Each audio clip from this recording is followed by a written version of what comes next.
At it again, and Trump has done it once again, guys. Once again. This guy's incredible, I'm telling you. He is absolutely incredible. But there is a pressing question here that I want to ask you guys, and that is, who should be his number two? Like, share, comment, and hit that subscribe button if you are new. Oh, that actually kind of rhymed. Wow. Did not plan that one. Anyway, let's dive in. Now, recently, UFC had a match, and you know who made an appearance once again? Uncle Trump. Check it out.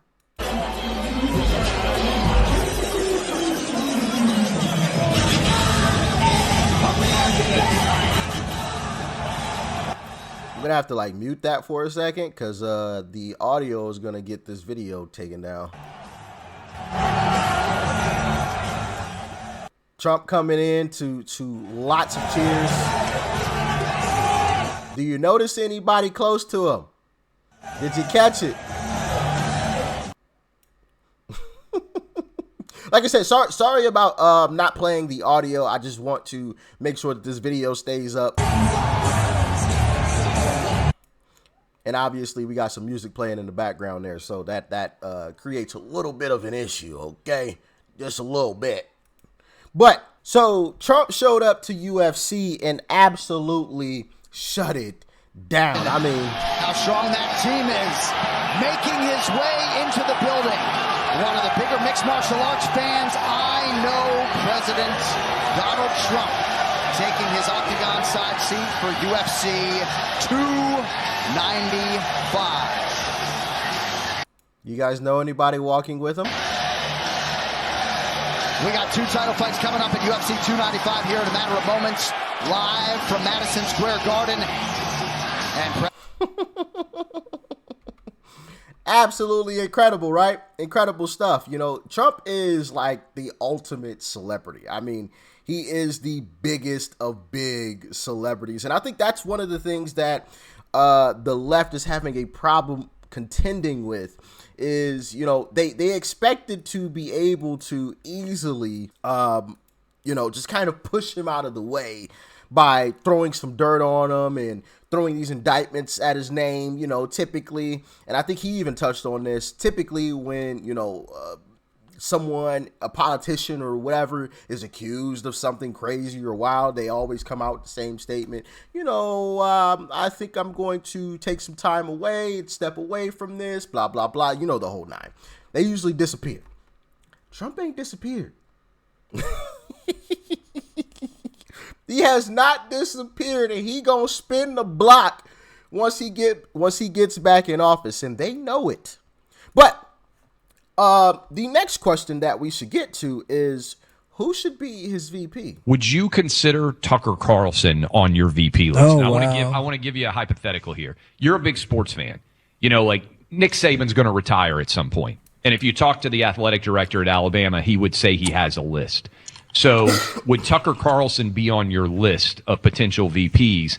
And how many names might be on that list as you sit and look and survey the political field? Well, first of all, you know, I did my first, you could call it counter-programming, but I won't call it that. But Tucker wanted to do an interview during the first debate. And I think you know, because this is what your business is, we broke every record. Monster audience. In history. Yeah. I think it just hit over 300 million people. But it was for that evening over 207 million. It then got to 275 within a day or two. And the biggest ever was Oprah's interview with Michael Jackson, which was 125 million. So we almost doubled it. Now, who would have thought that was going to happen? The debate, the last debate they had the lowest audience in the history of presidential debates. I don't know if you know it. And I think the one tonight is not, it's on tonight. And I don't even talk about it. Would you consider Tucker? Is that true? The lowest audience that watched? That's crazy. But it also tells a huge story.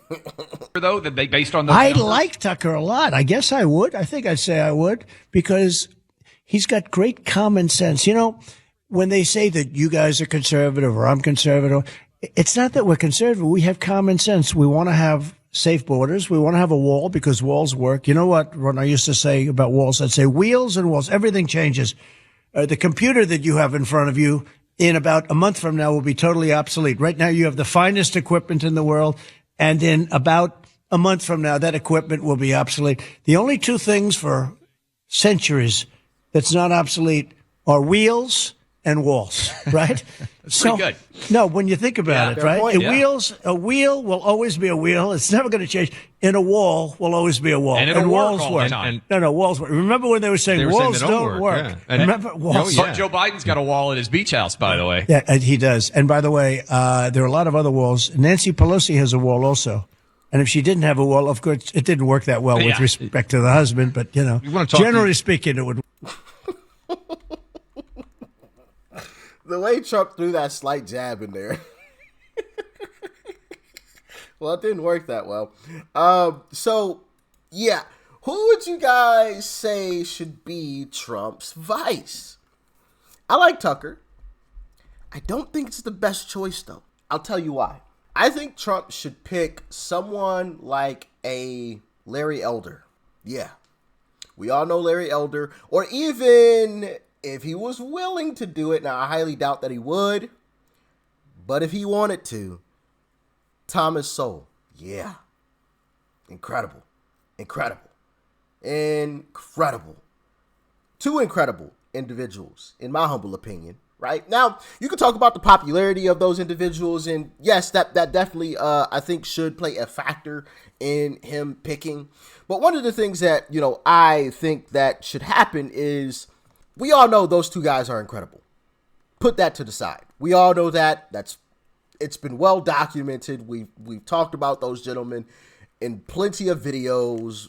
We all know Thomas Sowell and Larry Elder are both incredible and very intelligent individuals.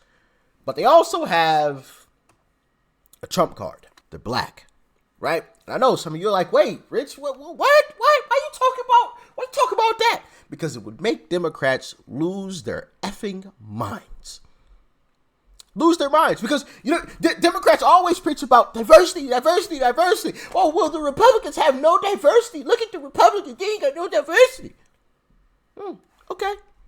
Well, we got a black male vice president. How about that? Okay.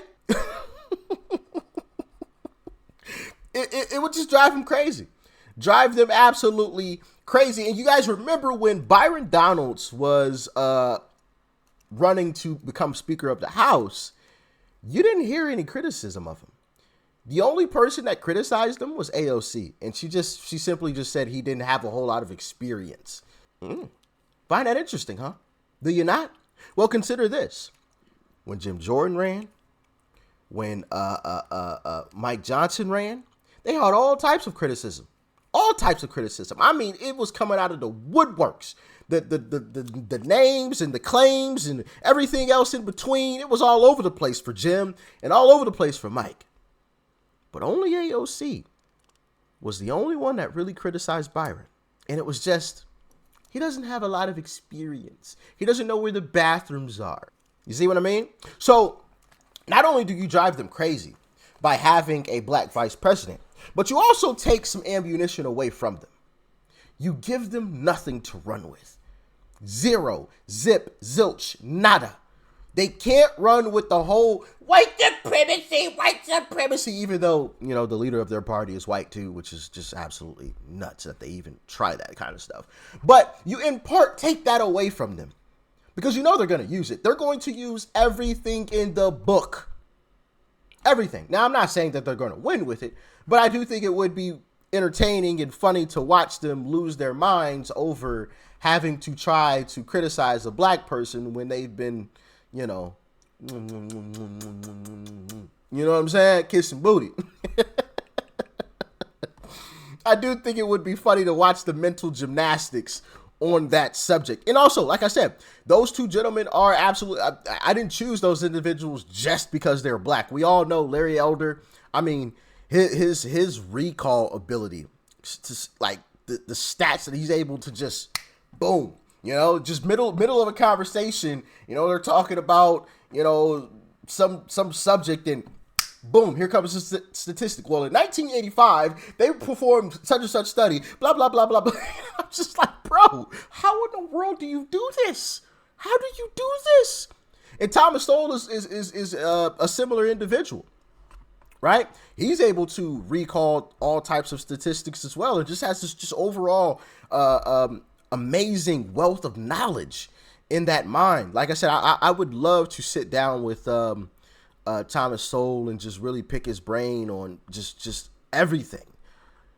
I mean, I would love to learn from the guy. I mean, the guy's incredible. So make no mistake about it. These aren't just diversity hires, right? These are actually qualified individuals, unlike what they do on the left. You know what I'm saying? I'm just saying. These are both very, very well qualified individuals. Now, you can talk about the popularity aspect of things. You know, Larry Elder's not really super popular. I get it. Yeah, sure. And yes, we can have a discussion about that. I'm not saying he has to pick these two individuals. I'm just saying it would be very, very entertaining if he did. So y'all let me know who y'all think he should pick for vice president, but I'll tell you exactly who he won't pick. And it's any of these individuals. Check it out. Ron DeSantis, High Heels University. Vivek Ramaswamy, Donald Trump Fan Club. Nikki Birdbrain Haley, Bush War Crime Institute. Tim Scott, I'm just happy to be here. Chris Christie, Golden Corral State.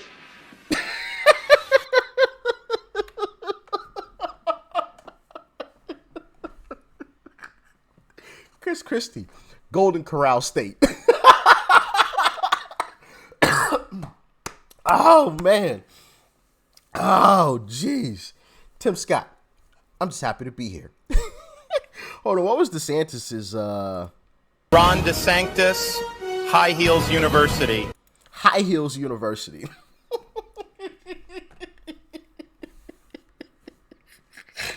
Oh, man, I can tell you it's probably not going to be any of those individuals. Maybe Vivek. Maybe. He has a slight chance. But anybody else? No. Not a chance. Not a chance. Oh, man. Hope y'all got a good laugh out of that. I know I sure did. My goodness. But like I said, y'all let me know, who do you think the perfect vice president would be overall? So in terms of popularity, in terms of, messing with the Democrats, not giving the Democrats anything to run with, right? Not giving them anything. Like I spoke about with the Larry Elder and the Thomas Sowell situation, they don't really have much with that. And in terms of being able to pull even more people from the middle of the aisle, who do you think that guy or gal is? You think it's Larry Elder? You think it's a Thomas Sowell? You think it's a Tucker Carlson? Do you think it's a Kristi Noem? Do you think it's a Carrie Lake? You think it's a Vivek? Y'all let me know in the comment section below. Peace and love, family. I'm out.